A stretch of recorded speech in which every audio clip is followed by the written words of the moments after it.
You ready to watch a little Nick Fuentes meltdown? It is on the Lindsay Clancy scenario, guys. You may have heard about this. I'm not going to go too deep into the story, but essentially, there's this woman named Lindsay Clancy, and she was grappling with postpartum depression, and she was heavily medicated, and then something terrible happened, and she killed her kids, okay? And guys, it's a horrible fucking story. It is, okay? But there's multiple things going on, because on the one hand, like, she killed her kids, and that's terrible. Like, anybody who would kill their own kids, you are tremendously fucked up. And simultaneously, postpartum depression is like really real, guys. It is really real. And people don't want to acknowledge how fucking powerful that shit is. Now, this woman, I guess, dealt with it really bad, and they put her on an insane amount of medication. I made my thoughts clear on this the moment that she was arrested, the moment that it made the news. Lindsay Clancy is obviously not guilty. There are a fleet of doctors who should be imprisoned for what they put her on. I regularly speak out against Big Pharma. They get away with murder all the time. And in this case, they are getting away with the murder of really her 3 children, but also completely destroyed her life. Lindsay Clancy, in my opinion, is not guilty. She was put into an intentional psychosis when she probably just needed to give her kids away for a weekend to get better, but they constantly give you these drugs that do not make things better. And the cocktail of 10 pharmaceuticals that she was on is absolute madness. Absolute madness. I made my thoughts. All right, so that was Candace's statement. Now, I do want to, we're going to look at Nick Fuentes here, okay? I do want to look at Lindsay Clancy's. In the months leading up to the murders, she had 30 prescriptions in 4 months, guys. 12 to 13 different psychiatric medications, okay? She was on Zoloft, Prozac, Remeron, Desrel, right? Amitriptyline, right? Lamictal, lorazepam, diazepam, right? Fucking Klonopin, dude, Buspirone, hydroxyzine, right? And Seroquel and Ambien, okay? In 4 months, guys. Dude, it's fucking crazy, okay? Like, now, again, I'm not going to eat your lunch if you're people who say, well, I don't care what drugs you're on, bloody, right? Okay, so I get that. But like, dude, anybody who is taking 30 prescriptions of all of these medications in a 4-month period, like, holy fucking shit, bro. If she didn't kill her kids, she was going to kill herself, okay? She was like a zombie. And like was just crazy fucking medicated. And as she says, obviously she's not guilty. It's Big Pharma. It's Big Pharma. Have you lost your fucking mind? I literally cannot even imagine. There are stories of mothers who will lift up a wreckage of a car to save their children trapped underneath. Women will die. Mothers will die for their children. They'll kill to avenge their murdered children.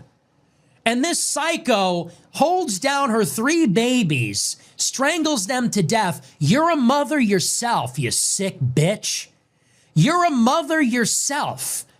What is wrong with you? And she says, obviously she's not guilty. It was Big Pharma. Candace, come back to reality. Come back to God. Come back to earth. Come back to God. What is the matter with you? Could you imagine, and I'm sure... See, you know what's interesting, guys? Now listen to me. Again, I'm not excusing like somebody killing their kids is horrific. But guys, Donald Trump launched a missile into a grade school that killed 200 kids. And he never even like took responsibility for it. It was like, well, whoops, shit happens during war. And they were Iranian girls, so nobody cares.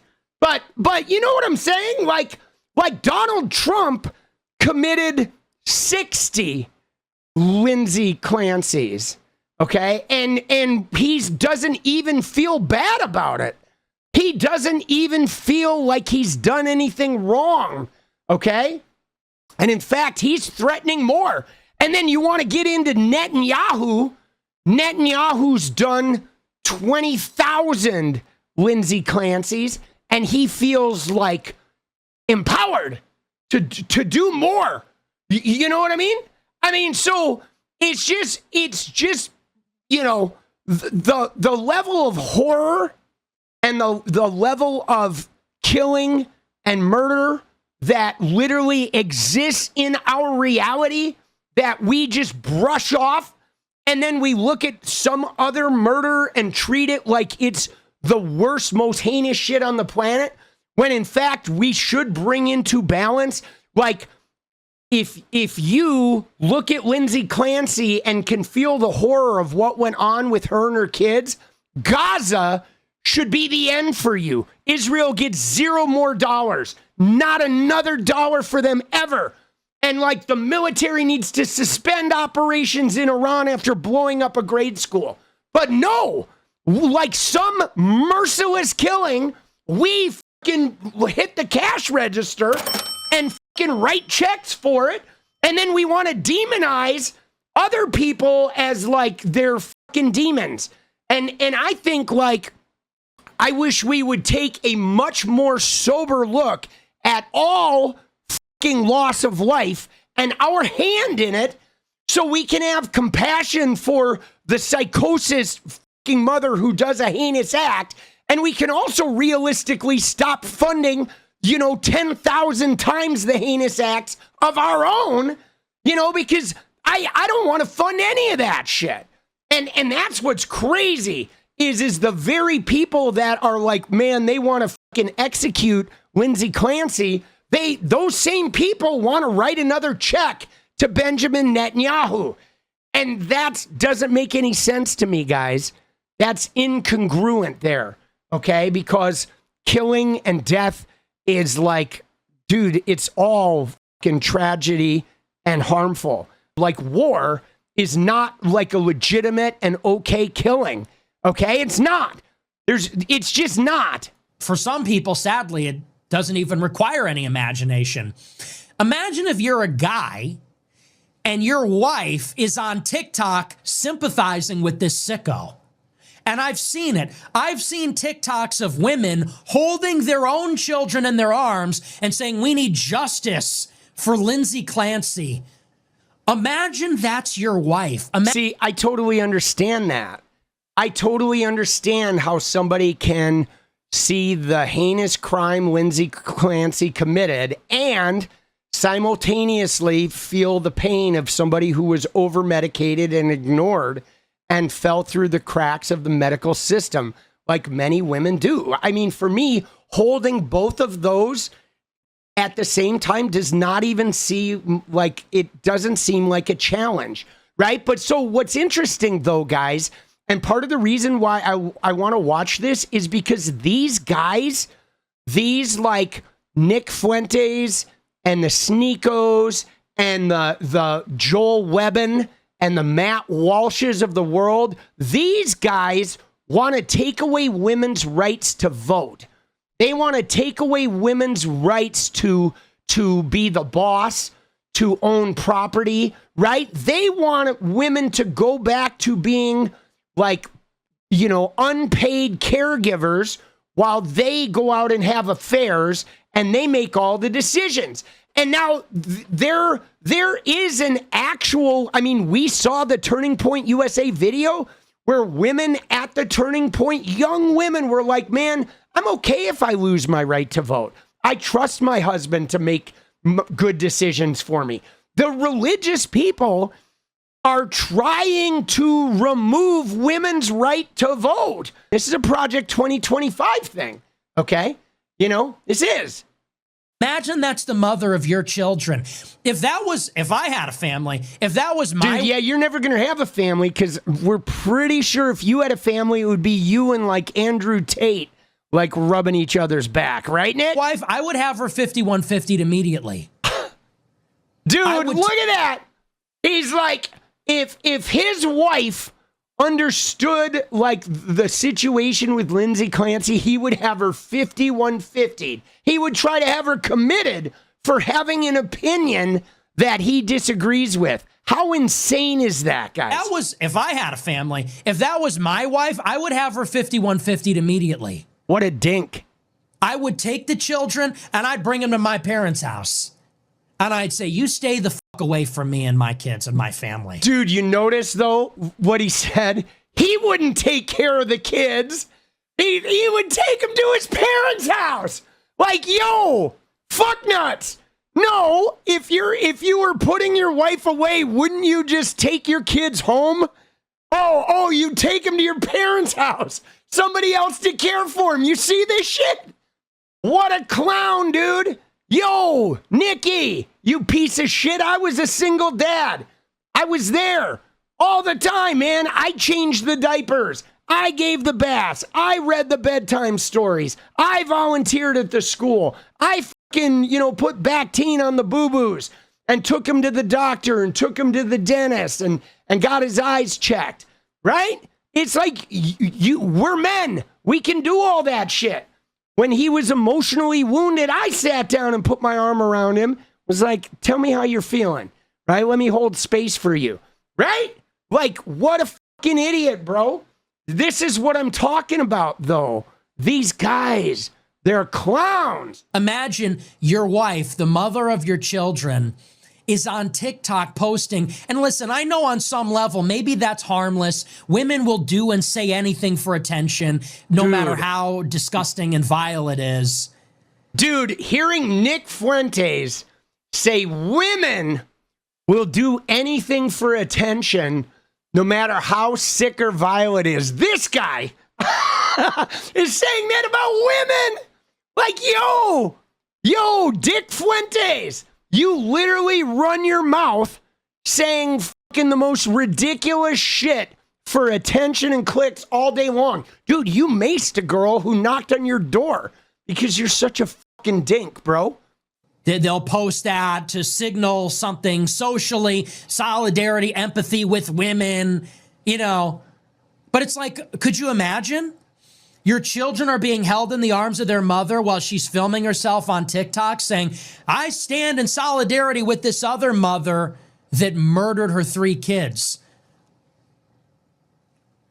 How could there be any tolerance for something like this?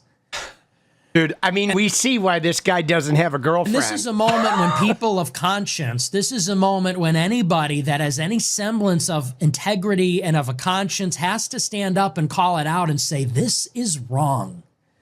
This is evil. Sometimes there are gray areas. Sometimes it's a tough call. This is not one of those times. This is as black and white as it gets. Mother holds down her 3 babies and strangles them to death, jumps out of a window, and you say, give this woman $1 million? She's the victim of the system? You're going to show up in solidarity with this person? You may believe clearly she's psychotic. That doesn't mean you sympathize with her. Or God forbid, rationalize her actions. Go out there wearing a t-shirt in support of her? Seriously? This is one of those times where you got to say, there's a line in the sand. You're on that other side. I want nothing to do with you. God have mercy on your soul, honestly. And you see that and you realize they've totally gone insane. Seriously. See, you know what's crazy, though, is like this guy, these dudes voted for a guy who like raped young girls. They voted for Epstein's best friend, right? It's like the men in their life. Andrew Tate, the men can abuse and kill and harm and grape and do untold damage, and they're like, nah, he's fine. But then a woman does a heinous act, and they're like, oh my God, all women, oh, you have empathy for her, you're done. All women, right? You know what I'm saying? It is like, dude, it is just an endless fucking hatred of women factory from these fucking assholes. I saw that from Candace today. I said, how low can you go? I mean, seriously, how low can you stoop? I know a lot of people think it's a big game. Unfortunately, though, some people can't tell the difference. You see someone like Candace, and it's written all over her face. Glee, giddiness.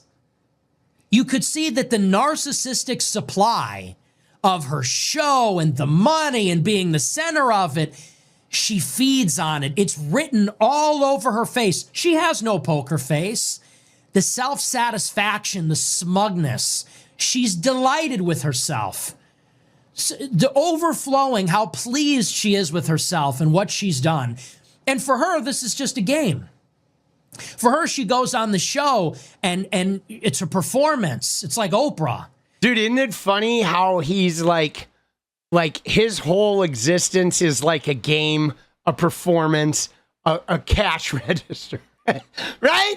But he's like, man, he is just ripping Candace a new one for how performative she is, right? But this guy will flip-flop in fucking, in 2 seconds, dude. Yeah, Nick is very seriously out there, right? When he's like, get rid of women's voting rights, or when he says all this crazy fucking shit.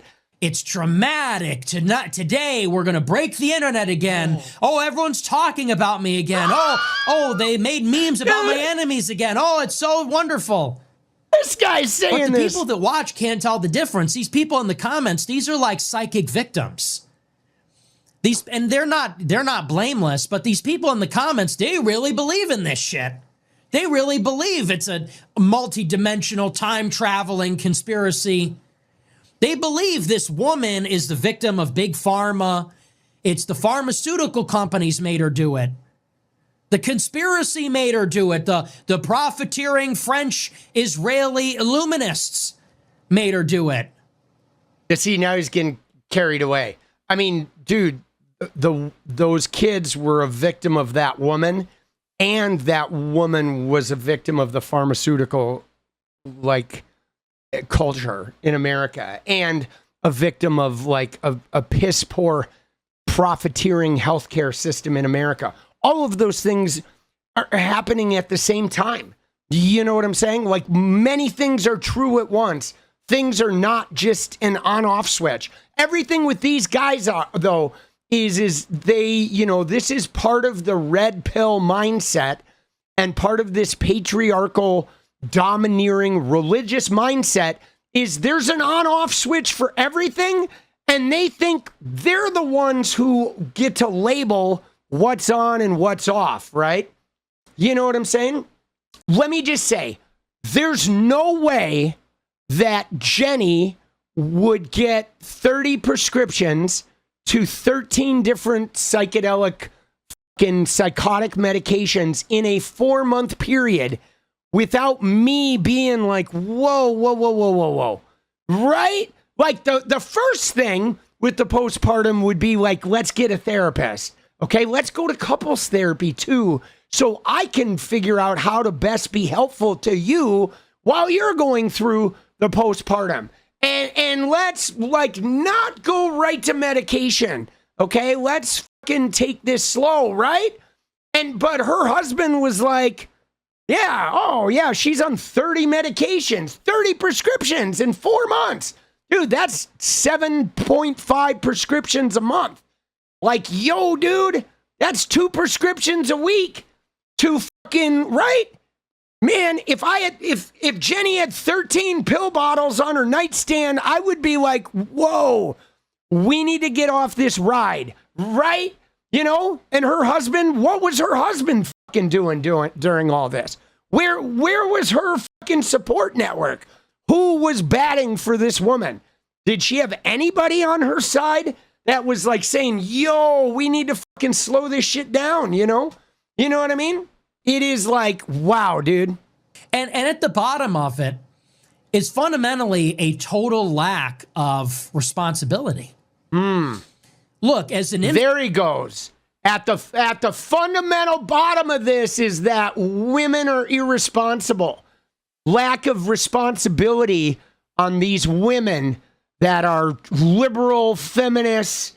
They don't want to just take care of my kids and wipe the shit stains out of my fucking underwear anymore. Dude, he is a wanker. A wanker's a good word for this guy. This guy is like the ultimate wanker. But again, the thing that I find unnerving about this is I've been seeing the right-wingers, specifically the religious right-wingers, have been using this Lindsay Clancy scenario to try and ramp up their aggression towards women. Yo, political punk here. I know, it's killing me. Seriously, guys, if you like what we do around here, go ahead and hit that subscribe button, drop a like, and turn those noties on. And I wouldn't be anywhere without the members. So if you want to hit the join button, we really appreciate that too. Thank you so much, guys. It's getting crazy out there, and I'm just really glad to not be going through this alone. All right? All right, keep your chin up. Let's go, boss. All right, fuck you. Bye-bye.